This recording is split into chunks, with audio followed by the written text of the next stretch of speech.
Are all familiar with the concept of monitoring. It's something that you're used to. Now, there are a few specifics about how this is going to be working that I want to talk about. So the first thing is, what can you guys expect from us here at USPE? First, you can expect us to be monitoring. That is something that has been made firm in the rule that this will be happening. We'll be using the certificates of compliance and other monitoring actions, which, again, you guys have been monitored before. I was told at the last meeting I didn't need to spell that. So there you already. You can expect open communication through the LEA administration.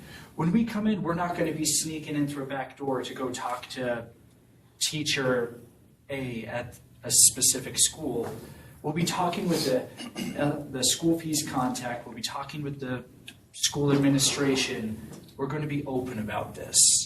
So you don't have to worry about secret communications going on or big surprises with that. You can expect us to be setting guidelines in harmony with code and rule. If we end up setting a guideline that's not consistent with code or rule, tell us. We'll fix it. It's happened.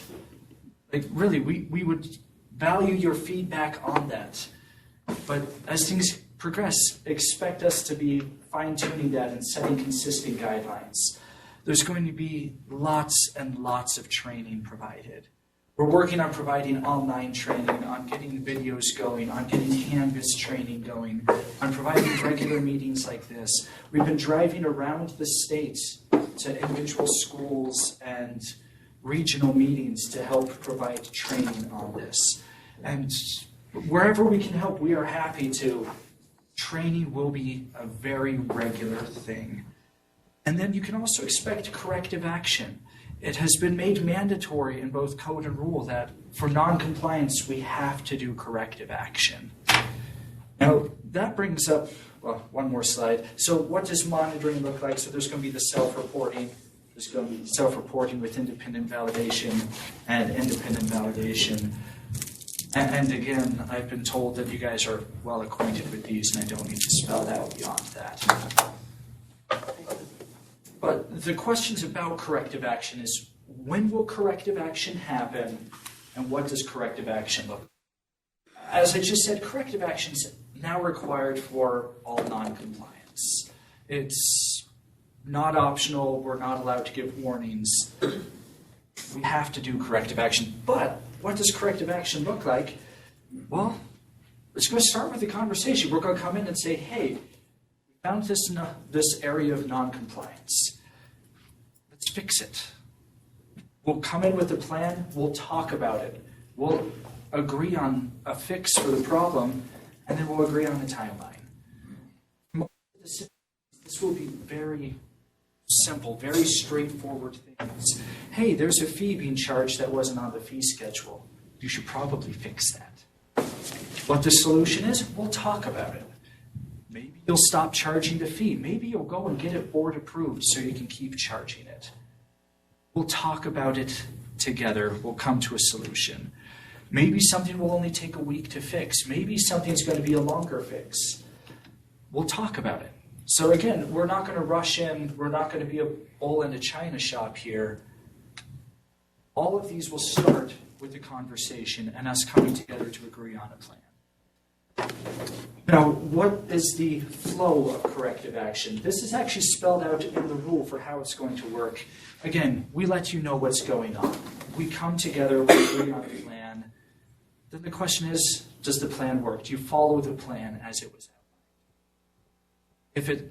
If that's not the case, well, we go back and we do all of that again. If you do follow the plan, hey, everyone wins. We all continue on our merry way. So the financial consequences, they come after repeated failures. And they're spelled out. The withholding of the potential withholding of MSP. The suspending of an LEA's ability to charge fees for a specific time period, or repaying. Those are the financial consequences that were spelled out in code and rule. And again, we expect that corrective action will rarely lead to those because most of the problems will be simple to fix. And we're going to come in, we're going to work together, and that's the goal, is to just fix the problem. So are there any questions about this? So, I mean, it's pretty straightforward. And the thing I've emphasized repeatedly, and I'm going to keep emphasizing, is we want to work with you guys and just get, the goal is to just have this taken care of, to have the problems, if there is a problem, to fix it. But again, we might come in and it might have just been a conversation that needed to be had. There's no corrective action. It was a misunderstanding. It can be so many things. You guys have been there. You've seen it.